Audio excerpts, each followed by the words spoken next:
She was rejected on the blind date. She lowered her head to leave in shame. Until the millionaire's daughter approached, gently tugged on her blouse, and asked, "Can we stay with you?" And in that instant, her heart nearly stopped. Laura knew she was making a mistake the moment she saw Mark's eyes scan her body with poorly disguised disapproval. She was sitting at a table in an Italian restaurant in Soho, New York City, wearing the navy blue dress her friend Jessica had sworn was perfect. Her hands trembled slightly as she held the menu, pretending to read the options, but actually trying to process the coldness in the eyes of the man across from her. Mark hadn't said anything yet, but the silence between them already screamed everything she needed to know. He ordered wine without asking if she wanted any. He answered his phone twice in the first 10 minutes. And when he finally decided to really look at her, it was only to say with a smile that didn't reach his eyes that she was different from what he expected. Different. The word hung in the air. Different how? Laura asked, trying to keep her voice steady. Mark leaned back in his chair, swirling the wine glass between his fingers. Just different. Jessica showed me some pictures of you, but... He shrugged, as if that explained everything. Laura felt her face flush. She knew exactly what he was saying without saying it. The photos Jessica had were from 2 years ago, before the hardest period of her life, before working 2 shifts to pay the bills, before the exhaustion settled permanently under her eyes, before she gave up trying to impress anyone. She lowered the menu, her hands now tightly clasped in her lap, hiding the tremor. "I see," she said, and she hated how small her voice sounded. "Look, no hard feelings, okay?" Mark continued, as if he were doing her a favor. "It's just that I'm very direct. I prefer not to waste time when there's no chemistry.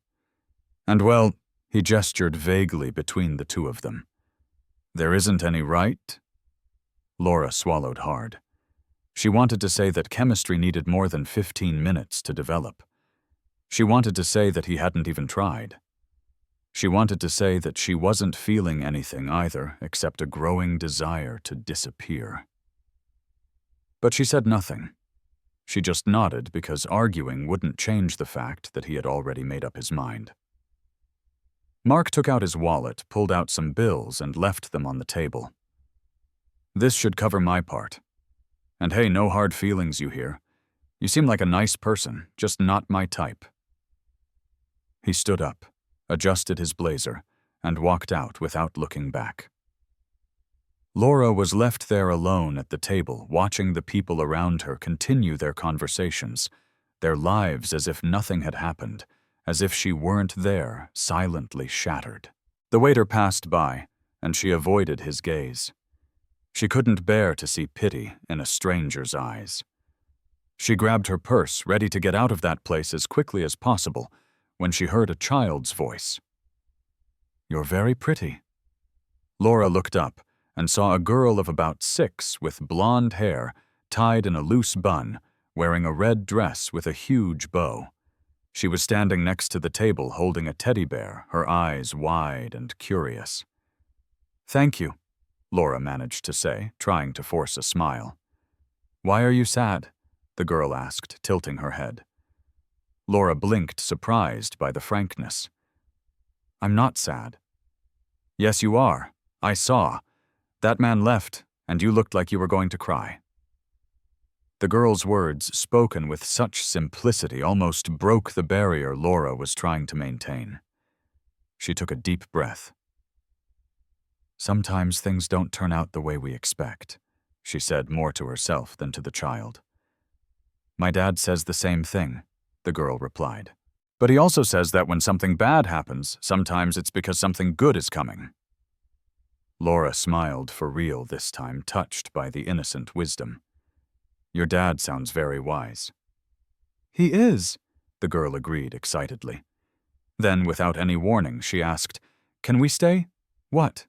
"Me and my dad. Can we stay here with you? You look lonely, and I don't like it when people are lonely." Before Laura could answer, a man approached hurriedly, clearly looking for the girl. "Lily, how many times have I told you not to run off like that?" he said, but his voice was more worried than angry. And then he stopped. He stopped and looked at Laura as if he were seeing a ghost. Laura stared back at him, and something in her chest tightened. She knew that face, she just couldn't place from where. The brown eyes, the way he ran a hand through his hair when he was nervous, the way he tilted his head slightly to the side when he was processing something. "Laura," he said, and his voice was full of disbelief. "Yes," she replied, still trying to remember. "I'm sorry, do we know each other?" He laughed, but it was a soft, almost nostalgic laugh. Ethan Anderson, you were my math tutor. What about 10 years ago?" The memory hit Laura like a wave. Ethan, the shy boy she had helped study for the SATs when she was still in college tutoring to pay her bills. He was just a teenager back then, struggling to understand calculus and geometry. And now here he was, a grown man wearing an impeccable suit, with a daughter who looked at him with adoration. "Ethan," she repeated, still processing. "My God, you've changed so much." "For the better, I hope," he joked, but there was something in his eyes of vulnerability that contrasted with his confident appearance. "Definitely for the better," Laura said, and it was sincere.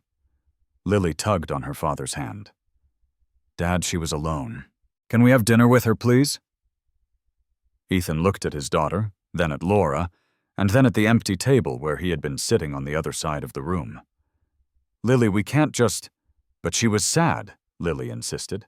"And you always say we have to be kind to people. And she was your teacher. That means she's important." Laura saw Ethan hesitate, and something in her chest broke a little more. He was going to refuse. He would be polite, say it was nice to see her, and leave. And she would be there alone again, with the humiliation from Mark still burning her skin. "You don't have to," she said before he could speak. "I understand. I was just leaving anyway." Ethan looked her in the eyes, and for a moment the entire restaurant disappeared. It was just the two of them, and something unsaid hanging in the air. "Did you eat?" he asked. "No, Then have dinner with us," he interrupted. And there was a firmness in his voice now. "Please, it would be good to talk, it's been a long time." Laura looked at Lily, who was watching her with hope stamped on her face. She looked at Ethan, who was extending a hand, as if offering more than just a meal. And then she looked at the empty seat where Mark had been, and made a decision. "Okay," she said. "I'd love to." Lily let out a little squeal of joy and took Laura's hand, pulling her from the chair. "You'll see. We're a lot of fun. My dad tells bad jokes, but I pretend they're funny because I love him." Ethan laughed, blushing slightly. "Thanks for the loyalty, kiddo." They moved to Ethan's table, which was larger and more private near a window overlooking the illuminated street. The waiter appeared immediately, bringing another place setting. Laura sat down, still trying to process the night's twist of fate. 10 minutes ago, she was ready to run out of that restaurant and never accept a blind date again. And now she was sitting with a former student who had become an impressive man, and his charming daughter, who was looking at her as if she were something precious. "So," Ethan said after the waiter brought water and refreshed their glasses, "do you still teach?" Laura shook her head. "No, I stopped a few years ago. Now I work as an administrative assistant at a logistics company. It's not glamorous, but it pays the bills." "You were an amazing teacher," Ethan said, and there was sincerity in his voice. "I never would have passed my SATs without you. By the way, I never properly thanked you." "You don't have to." "Yes, I do," he insisted. "You believed in me when no one else did, when I didn't even believe in myself." Laura felt her eyes sting. It had been so long since someone had spoken to her like that, since someone had seen value in what she did. "And you?" she asked, changing the subject. What do you do now? Tech, Ethan replied. I have a software development company. We mainly work with solutions for the financial sector. Impressive. It's work, he said with a shrug. But it allows me to have time with Lily. That's what really matters. Lily, who was drawing on a napkin with a pen she'd taken from her dad's bag, looked up. My dad is the best dad in the world, she declared. I don't doubt it, Laura said, smiling. And there at that table with the soft light of the restaurant illuminating Ethan and Lily's faces, Laura felt something she hadn't felt in a long time. Hope. The dinner flowed in a way Laura hadn't expected. Lily was an adorable chatterbox, telling stories about school, about her best friend, who moved to Canada, about the dog she wanted, but her dad hadn't let her get yet. Ethan listened to everything, attentively asking questions, laughing at the right moments. And Laura watched their dynamic with a tightness in her chest. There was love there. So much love. It was almost palpable. When Lily finally tired of talking and went back to drawing, Ethan turned to Laura. Sorry for the invasion, he said quietly. I saw when that guy left, and I saw your face. I was just going to, I don't know, maybe walk by the table and say hi, but Lily was faster. Laura felt her face heat up. Was it that obvious that you were devastated? Ethan asked gently. A little, but only to someone who was paying attention. And you were paying attention. He hesitated, fidgeting with his napkin. I recognized you as soon as I walked into the restaurant. You were laughing at something on your phone while you waited. And I just froze because it's been 10 years, Laura. 10 years and you look exactly as I remembered. I doubt that, Laura said, trying to make a joke. 10 years is a long time. Not for some things, Ethan replied. And there was something in his voice that made Laura's heart race. Lily looked up from her drawing. Dad, are you blushing? Ethan coughed, blushing even more, and Laura laughed. It was a genuine light laugh, and she realized she hadn't laughed like that in weeks, maybe months. Your daughter is very observant, Laura commented. She gets it from her mother, Ethan said. And then his expression changed, becoming more serious, more distant. Laura noticed the shift immediately. Her mother passed away. Ethan finished, his voice low. When Lily was 3.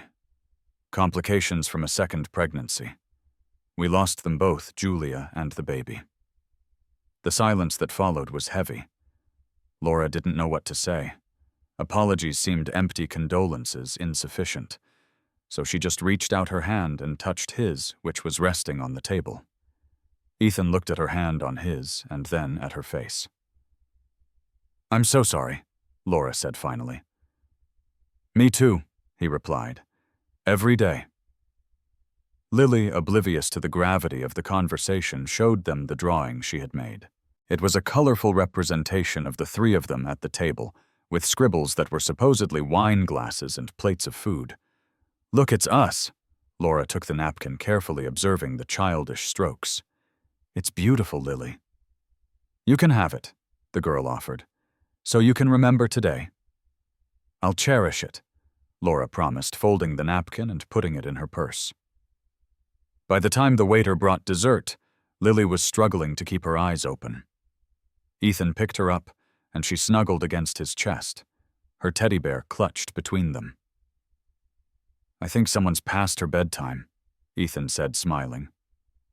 I'm not sleepy, Lily mumbled, but her eyes were already closed. Laura watched the scene, and something inside her broke and healed at the same time.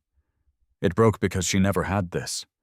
She never had a family, a father who held her like that, someone who made her feel safe. And it healed because she was there witnessing it, being a part of it, even if just for one night. I should go, Laura said, picking up her purse. No, Ethan said a little too quickly. Then more softly, I mean, you don't have to go yet unless you want to. I don't want to, Laura admitted, but you have to take Lily home. I know, but...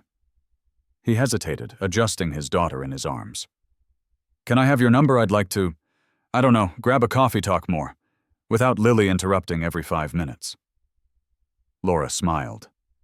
I'd love that.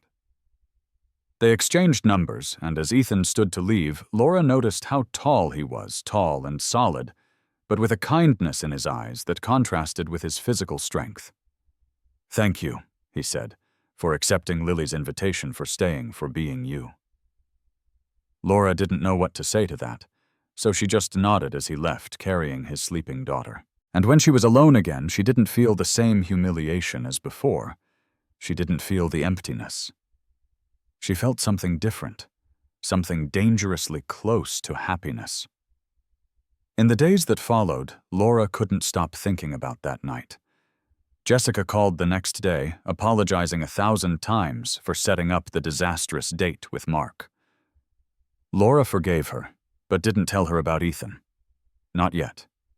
It was too new, too fragile, and she was afraid that talking about it out loud would make it disappear. Ethan sent a text on Tuesday, just a simple, "How are you?" But it made Laura's heart leap. They talked all week, short messages during the day when he was between meetings, and she was on her work break. Longer messages at night when Lily was asleep and they both had time to really talk. He told her about his company, about the challenges of raising a daughter alone, about how he still missed Julia, but was learning to live with her absence. Laura told him about her unfulfilling job, about the loneliness that had become her constant companion, about the dreams she had left behind somewhere along the way. On Friday, he called. "Hi," he said, and Laura could hear the smile in his voice. "Hi," she replied, settling onto her couch. "Lily won't stop talking about you. She wants to know when she's going to see you again." "And you?" Laura asked, feeling bold. "Do you want to see me again?" "More than I should," Ethan admitted. "Much more." Laura's heart raced. "Then see me tomorrow," he suggested. "We can go to the park with Lily. She loves Central Park. And then if you want, we can have dinner again. Just the two of us this time. My mom can watch her." "I'd love that." On Saturday, Laura woke up with that good kind of anxiety that makes your stomach flutter with anticipation. She chose a casual outfit, light wash jeans, and a simple white blouse, and tied her hair in a loose bun. When she arrived at the park, Ethan and Lily were already waiting. The girl ran to her as soon as she saw her. "Laura, you came?" "Of course I came," Laura said, bending down to hug the girl. "I wouldn't miss it for the world." Ethan approached, and they greeted each other with a quick hug that lasted a second longer than would be considered just friendly. "You look beautiful," he said softly. "You too," Laura replied. And it was true. He was dressed casually in a black t-shirt and jeans, but there was something about him that left her breathless. They spent the entire afternoon in the park. Lily ran from one place to another, showing Laura everything as if it were the first time she had seen it. The lake, the ducks, the playground. Ethan and Laura walked side by side, and sometimes their hands would touch, brief brushes that sent electricity through Laura's entire body. When Lily finally got tired, they sat on a bench near the lake. The girl settled between them, her head resting on Laura's lap. "She adores you," Ethan said, watching his daughter. "I adore her too," Laura replied, stroking Lily's hair. "Laura, yes. I know we just reconnected a week ago, and I know this might sound crazy, but I can't stop thinking about you." Laura looked at him and saw vulnerability there. Fear, hope. "I can't stop thinking about you either," she confessed. "So, do we try?" Ethan asked. "See where this could go." Laura looked at Lily, sleeping peacefully in her lap. She looked at Ethan, who was watching her as if she were the most important thing in the world. And then she thought about Mark, the humiliation, the loneliness, and she realized that all of it had been necessary because it had led her here to them. "We try," she said. And when Ethan smiled, Laura knew she had made the right decision. The months that followed were the most intense of Laura's life. She and Ethan saw each other whenever they could, balancing his work schedule, Lily's school routine, and Laura's job. Dinners at his place became frequent, and Laura began to know every corner of his spacious apartment on the Upper West Side. The bookshelf full of children's books that Ethan read to Lily every night. The modern kitchen where he made pancakes on Sundays. The balcony overlooking the city where they would drink wine after Lily was asleep. Laura also met Cecilia, Ethan's mother, an elegant woman with silver hair, who greeted her with a warm hug and a, "Finally someone who makes my son smile again." She met his friends, entrepreneurs and software developers, who talked about tech and investments, but who also laughed loudly and told terrible jokes. And little by little, Laura allowed herself to become part of that world, a world so different from hers, but one that welcomed her with an ease that surprised her every day. Lily became attached to Laura in a way that was both touching and frightening. The girl would ask Laura to pick her up from school. She wanted her to help with her homework. She insisted Laura stay over on weekends. And Laura, who had never imagined herself in a motherly role, discovered that she liked it. She liked brushing Lily's hair, listening to her endless stories, being the person the girl sought out when she was sad or excited. One Thursday evening, Laura was in the living room of Ethan's apartment, helping Lily with a jigsaw puzzle, when her phone rang. It was Jessica. "Hey, Jess?" Laura answered, moving away a little, so as not to disturb Lily's concentration. "Laura, where have you been? It's been weeks since we've seen each other," Jessica complained, but there was humor in her voice. "I know, I'm sorry. I've been busy." "Busy with whom?" Jessica teased.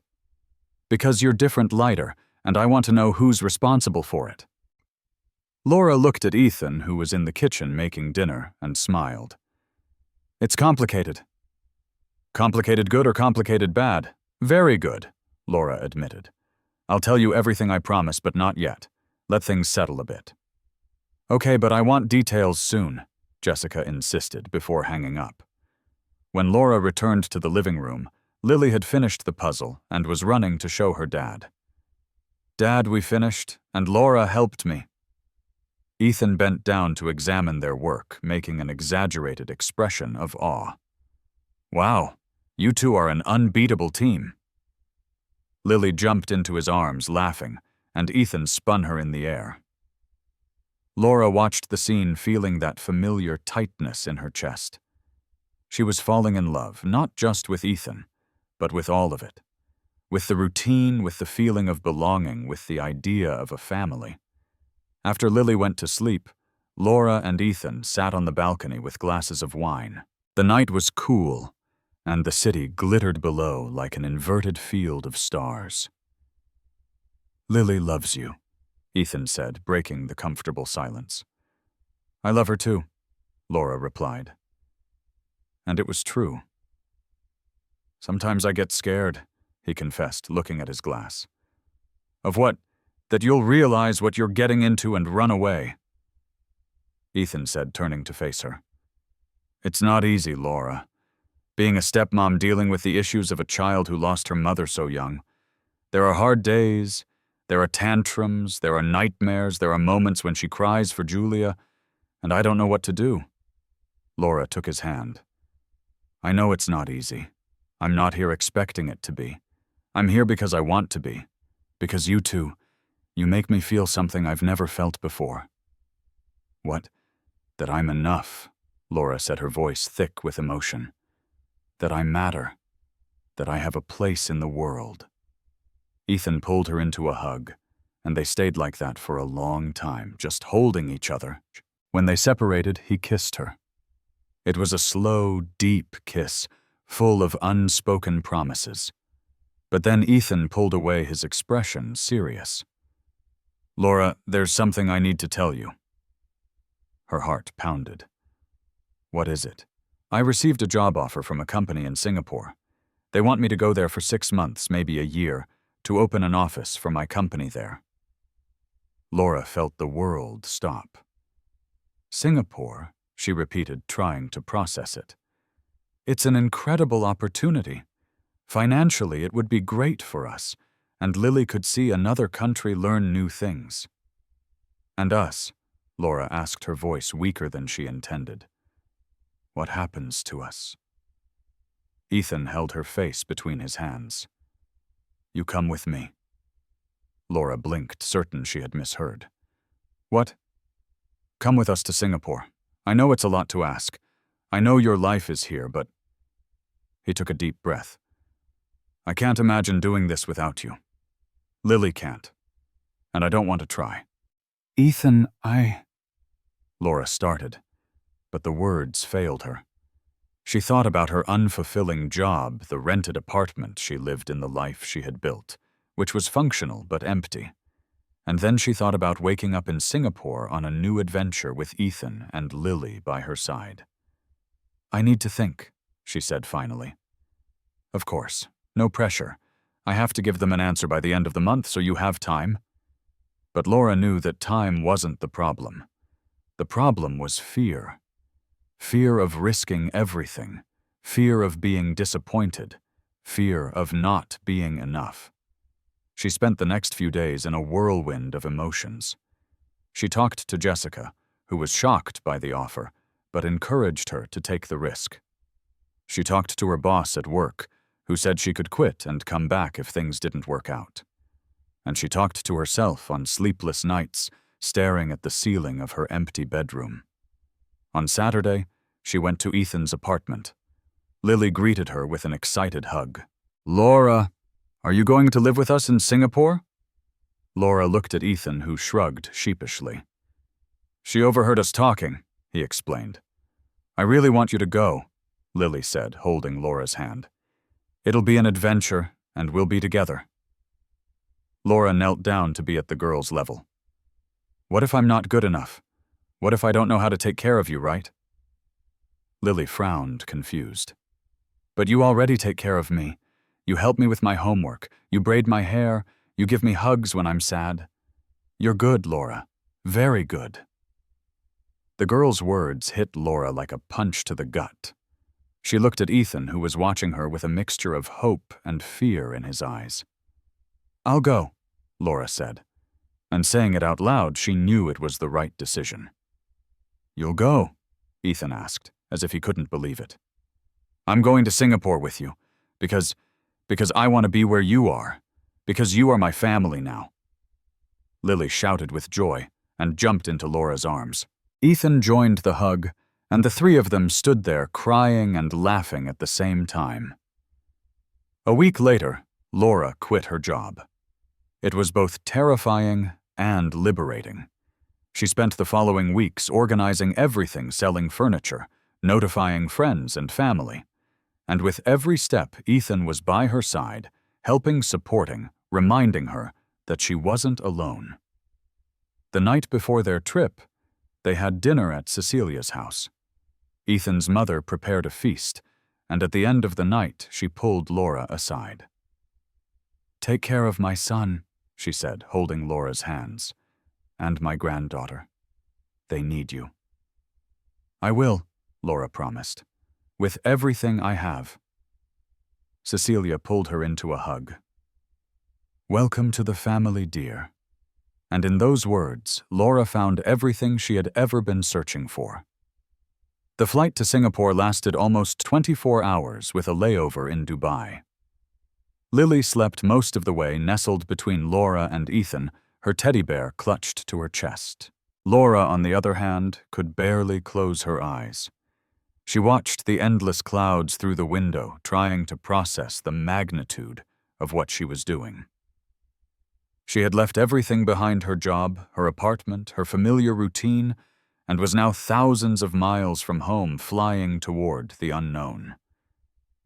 But when she looked at Ethan, who held her hand even in his sleep, and at Lily, who mumbled unintelligibly in her dreams, the fear subsided. Because home wasn't New York anymore. Home was wherever they were. They arrived in Singapore on a hot, sunny morning. The humidity hit Laura as soon as they left the airport, unlike anything she had ever experienced. The city was a stunning contrast of futuristic skyscrapers and lush tropical vegetation. Everything was clean, organized, efficient. The apartment the company had arranged for Ethan was in a modern condominium near the financial district. It had 3 bedrooms, a large living room with a view of Marina Bay, and an equipped kitchen that made Laura's eyes sparkle. Lily ran through the rooms exploring everything with the inexhaustible energy of a 7-year-old. "Oh, this is my room," she yelled from one of the bedrooms. "It has a huge window." Laura followed her and found Lily pressed against the glass watching the city below. "It's beautiful, isn't it?" Laura said, kneeling beside her. "It's very different from home," Lily observed. "But I like it, because you're here." Laura hugged the girl, feeling her eyes sting. Ethan appeared at the doorway, watching them with an expression Laura couldn't quite decipher. There was love there, but also something more, something that seemed like gratitude mixed with admiration. "Are you two going to help unpack, or are you just going to admire the view all day?" he joked. "View," Lily replied, laughing. The first few days in Singapore were an adjustment. Ethan started work immediately, leaving early and coming home late exhausted, but excited by the challenges of the new office. Lily was enrolled in an international school where she quickly made friends from various countries. And Laura, for the first time in years, found herself without a set routine. She spent her days exploring the city, visiting street markets, botanical gardens, and public libraries. She picked Lily up from school, helped with her homework, and prepared dinner for when Ethan arrived. It was strange not having a job, not having obligations, other than caring for this small family. But it was also liberating. One Thursday afternoon, while waiting for Lily to get out of school, Laura received a text from Jessica. It was a photo of the two of them together taken years ago with the caption, "Miss you, friend. How's the Asian adventure?" Laura smiled, typing a reply, but before she could send it, she felt someone sit next to her on the bench. It was an Asian-looking woman around 40 with a kind smile. "Sorry to bother you," she said in English with a Singaporean accent, "but I've noticed you're always here waiting. Does your daughter go to this school too?" Laura hesitated. Daughter. The word resonated strangely in her chest. "Not exactly. She's—" Laura paused, unsure how to explain. "It's complicated." The woman laughed. "Families always are. I'm Lynn. My son is in the same year as your complication." Laura laughed too, relaxing. "I'm Laura, and her name is Lily." Lynn and Laura talked until the children came out, and it became a routine. Every day they would meet, talk about life, about the challenges of raising kids in a foreign country, about missing home. Lynn became Laura's first friend in Singapore, and that meant more than she could have imagined. At night, when Ethan arrived, the 3 of them would have dinner together. Lily would talk about school, her new friends, and the funny things that happened. Ethan would talk about work, the cultural differences in the corporate environment, and expansion plans, and Laura would just listen, happy to be there, to be a part of it. One Friday night, after Lily was asleep, Ethan led Laura to the balcony. The view of Marina Bay at night was spectacular, with the lights of the buildings reflecting on the water. "Are you happy here?" he asked, pulling her close. Laura thought before answering. Happy.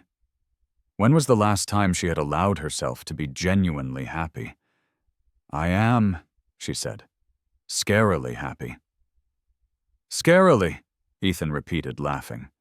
"It's just that I'm not used to this, to having people who care, to having a purpose that isn't just about surviving." Ethan turned her to face him, holding her face in his hands. You've always had a purpose, Laura. You were just looking in the wrong place. And where's the right place? Here, he said, touching her chest, right where her heart beat. And here, he pointed inside the apartment where Lily was sleeping. With us. Laura felt the tears roll down her cheeks. They were good tears, tears of relief, of gratitude. Ethan kissed her, and it was different from their other kisses. It had a new intensity, a promise. I love you, he said when they separated. I know it's early. I know it might be scary, but I can't keep this in anymore. I love you, Laura. I love you too, she replied without hesitation. So much it hurts.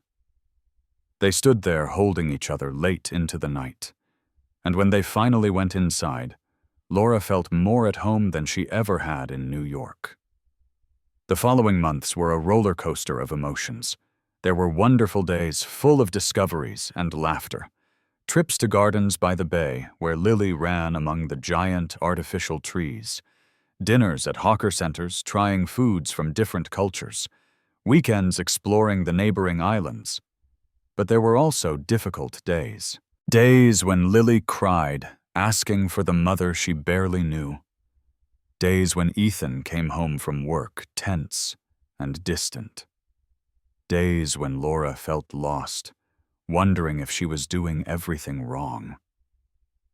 On one of those tough nights after a particularly intense tantrum from Lily, Laura was sitting in the dark bedroom, questioning all her choices.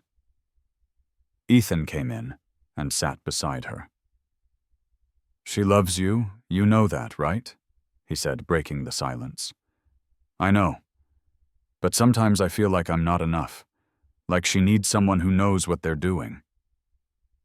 Nobody knows what they're doing, Ethan replied, taking her hand. Not even me.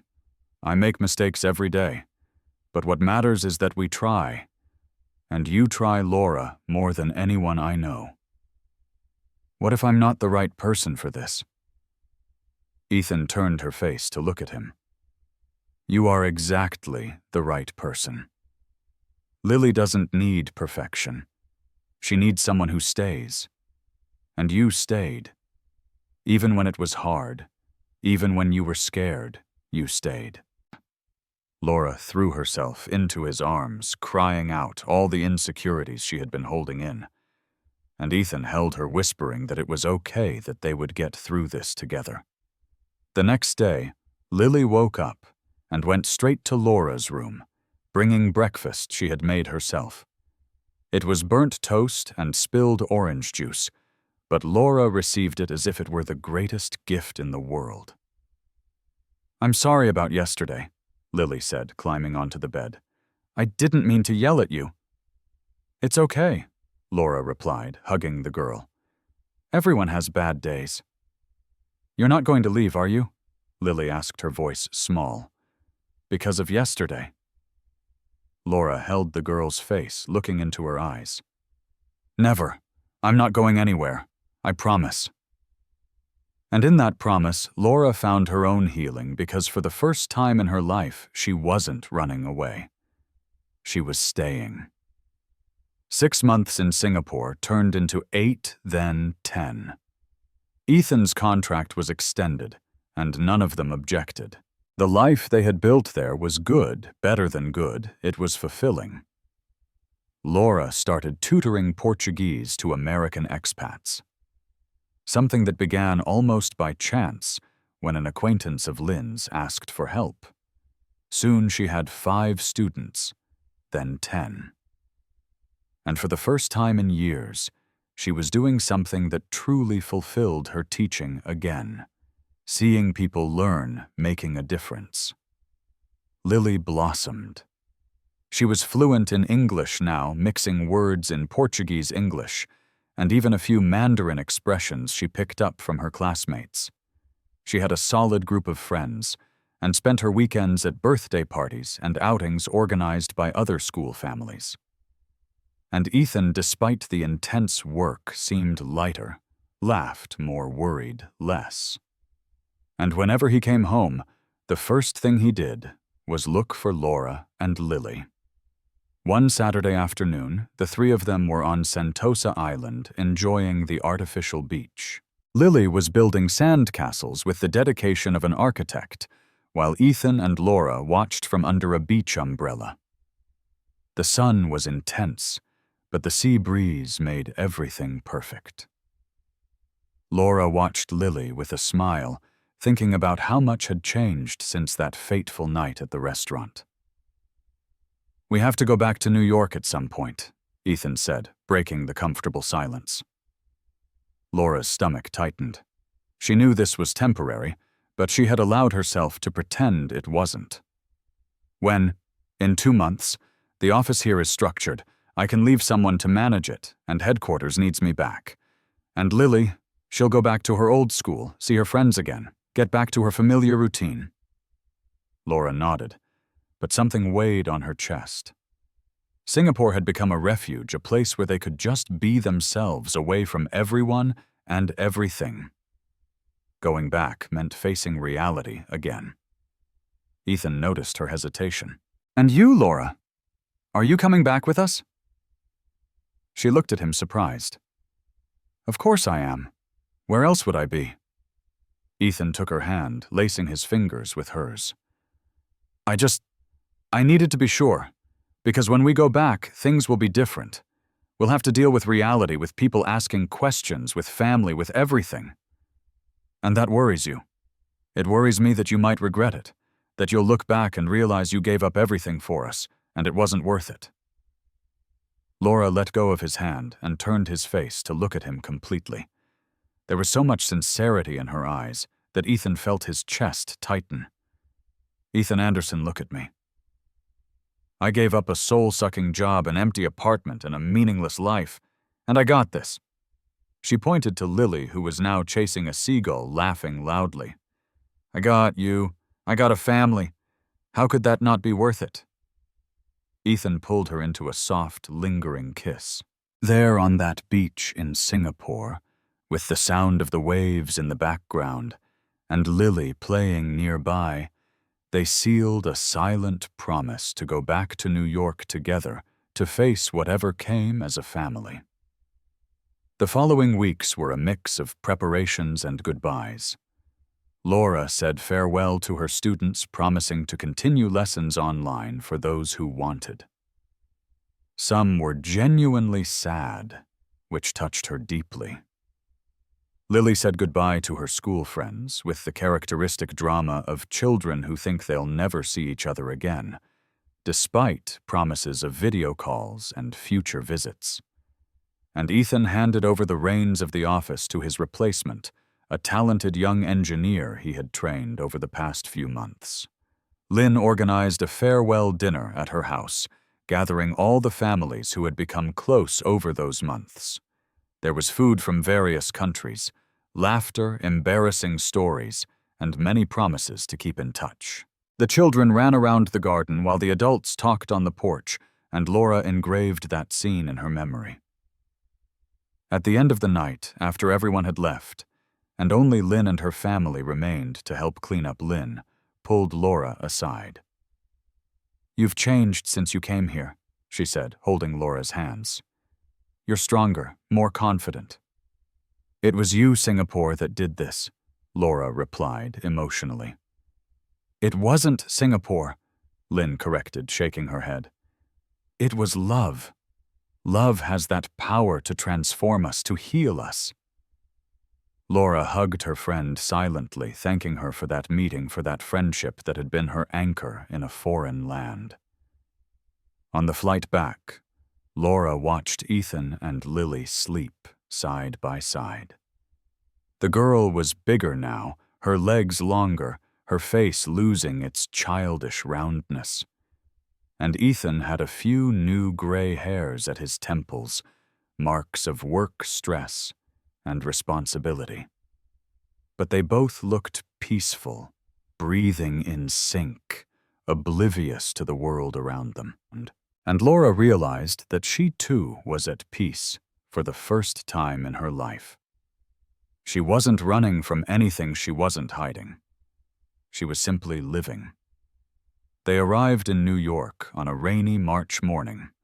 The city greeted them with its usual chaotic traffic, the smell of wet asphalt, the fine drizzle that soaked you without seeming to. Lily complained about the cold, wrapping herself in her coat and saying she had already forgotten what it felt like to be truly cold. Ethan laughed, adjusting her beanie, and Laura just took a deep breath, feeling strangely at home even after so much time away. Because home was no longer a place. It was these two people by her side. Ethan's apartment was exactly as they had left it. Cecilia had taken care of everything, keeping the plants alive, airing out the rooms, leaving the fridge stocked with essentials. She was waiting at the door when they arrived, and when she saw the three of them, her eyes filled with tears. "My darlings, my treasures," she exclaimed, hugging Lily first, covering her granddaughter's face with kisses. Then she hugged Ethan, holding her son's face in her hands, as if to memorize every detail. And finally she hugged Laura, holding her longer than the others, whispering a "thank you for taking care of them," that moved Laura to tears. "We missed you too, Grandma," Lily said, using the nickname she had naturally adopted for Cecilia. "Look how you've grown," her grandmother exclaimed. "And so tan, you got a lot of sun, didn't you? They had a beach there, Grandma, and it was warm every day." They spent the afternoon settling in, unpacking suitcases, rediscovering objects they had left behind. Lily found old toys and reacted as if they were lost treasures. Ethan went through accumulated mail and made a few necessary calls. And Laura simply moved through the apartment, relearning the spaces, finding her place there. When night fell, Cecilia said goodbye, but not before pulling Laura aside. "We need to talk soon," she said with a mysterious smile. "About what?" "About a wedding, dear. About doing things right." Laura blushed, but smiled. Cecilia was direct, but loving, and that comforted her. On Monday, Lily returned to her old school. Laura walked her to the gate, and it was strange to see the girl enter that familiar building after so much time away. But Lily was excited, eager to see her friends again, to tell them about Singapore, to show them the photos and souvenirs she had brought. When Laura returned to the apartment, she found Ethan in the living room, still in his pajamas, drinking coffee, and typing on his laptop. "Aren't you going to work?" she asked, pouring herself a cup. "I will, but later. I wanted to stay here a bit, enjoy the morning, enjoy having you here." Laura sat next to him on the couch, resting her head on his shoulder. They stayed like that for a while, just enjoying the silence, the tranquility, the presence of one another, until Ethan broke the silence. "Laura, there's something I need to tell you." She lifted her head, looking at him. "Is everything okay?" "It's better than okay, actually." He took a deep breath as if preparing himself. "We've spent almost a year together, living together, raising Lily together, living as a family, and I can't imagine my life without you anymore." "Me neither," Laura said, her heart starting to race. Ethan got up and went to the bedroom. Laura stayed on the couch, confused, until she saw him return with a small velvet box in his hands. The tears came before he even knelt in front of her. "I bought this in Singapore," he said, opening the box to reveal a delicate ring with a small but brilliant diamond. "I was waiting for the right moment, but I realized there is no right moment. There's only now, us, what we've built." He took her hand. "Laura, will you marry me?" Laura covered her mouth with her free hand, unable to speak for a few seconds. "Yes," she finally managed to say. "Yes, I will." Ethan placed the ring on her finger and pulled her in for a kiss. And in that moment, everything made sense.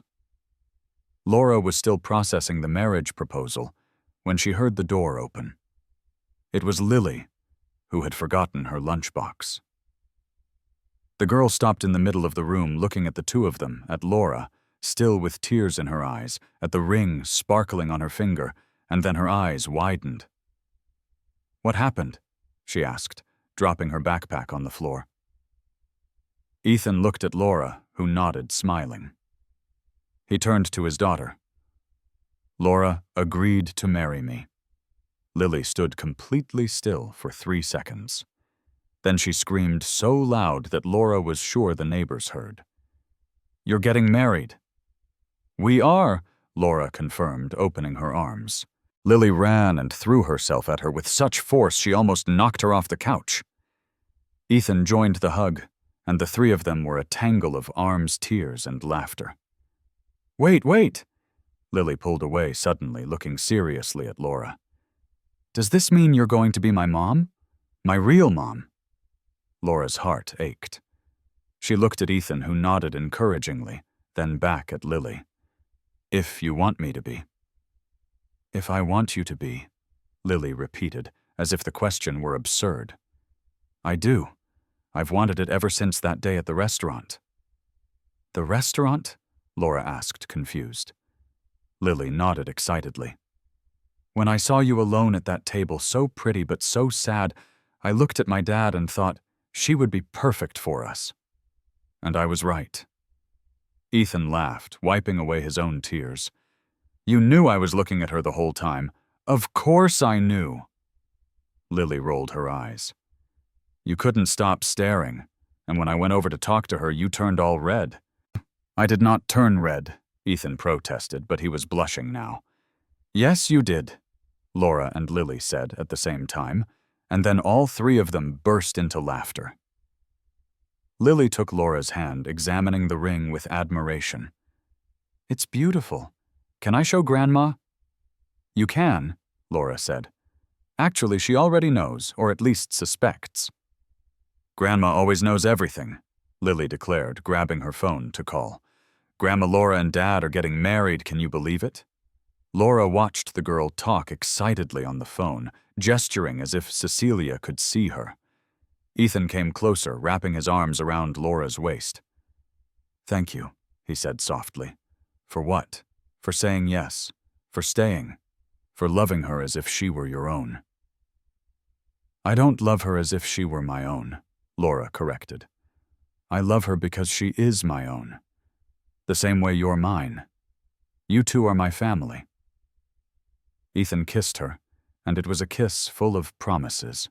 Promises of tomorrows, of challenges faced together, of a love that would never end. Cecilia arrived 20 minutes later, breathless as if she had run the whole way.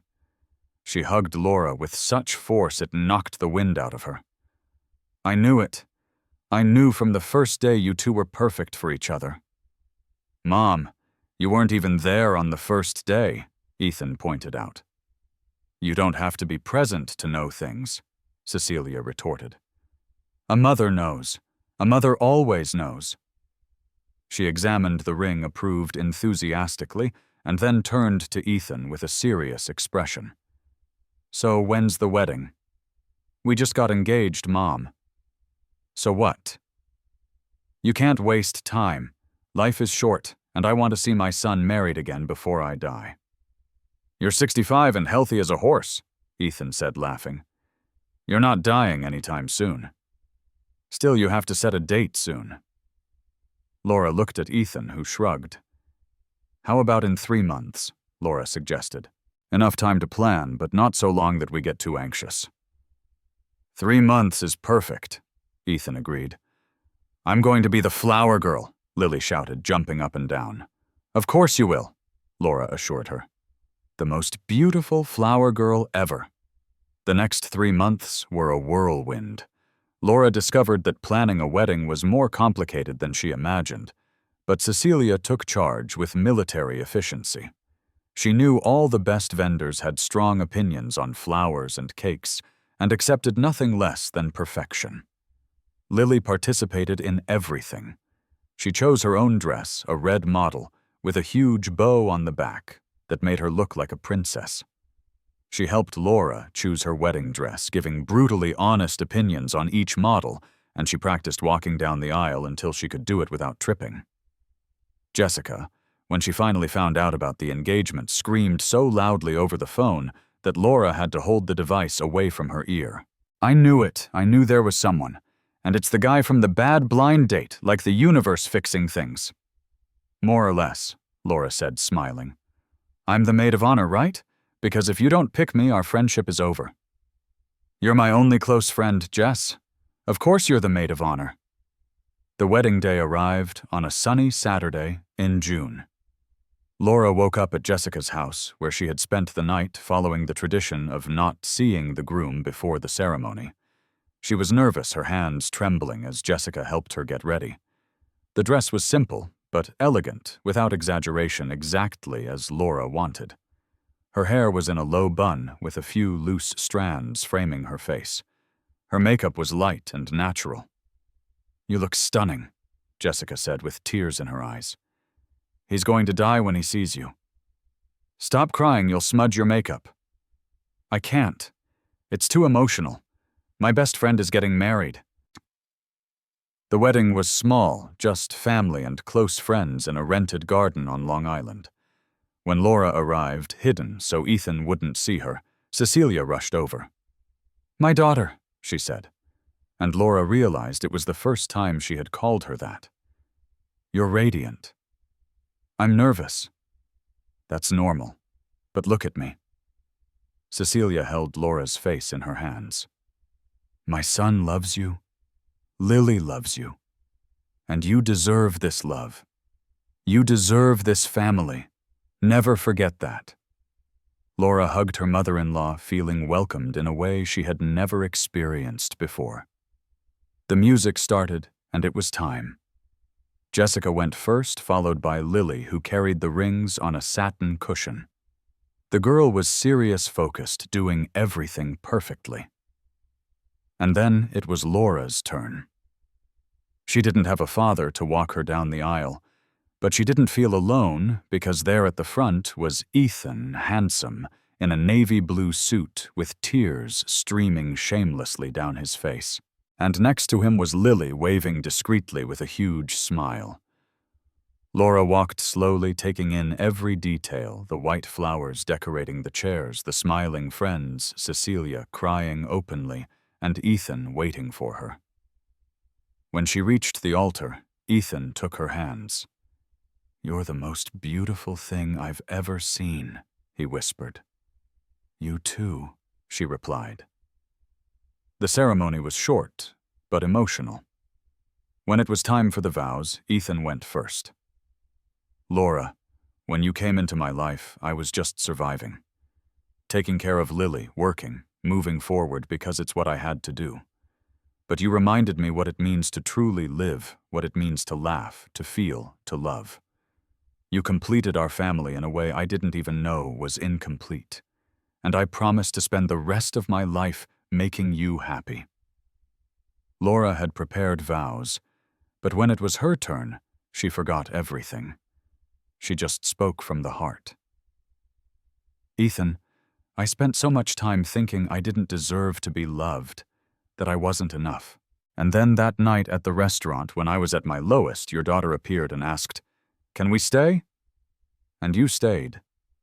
And you showed me that I was always enough, that I always had value. I promise to love you both with everything I am today and always. When the officiant declared them husband and wife, Ethan kissed her to the sound of applause and cheers. And then Lily ran up and joined the hug, and the three of them stood there united, complete. At the reception, Lily didn't leave Laura's side. They danced together, laughed together, ate cake together. And when it was time for Laura to toss the bouquet, she called all the single women. But at the last second, she turned and handed the flowers directly to Lily. For you to keep, she said, until the day you get married, too. Lily hugged the bouquet as if it were the greatest treasure in the world. Later, as the party was winding down, and some guests had already left, Laura found Lily sitting alone on a bench, looking at the stars. Is everything okay? Laura asked, sitting next to her. Yeah, I'm just happy. Really happy. Me too. Laura, yes. Can I call you Mom now? Laura felt her eyes sting. You always could. Then thank you, Mom, For choosing us. For staying. Laura pulled Lily into a hug, and they stayed like that until Ethan appeared, extending his hand. Come on, you two. Let's go home. And they went together, as they always would be, a family brought together by fate on the most unlikely of nights, cemented by love, and that nothing would ever tear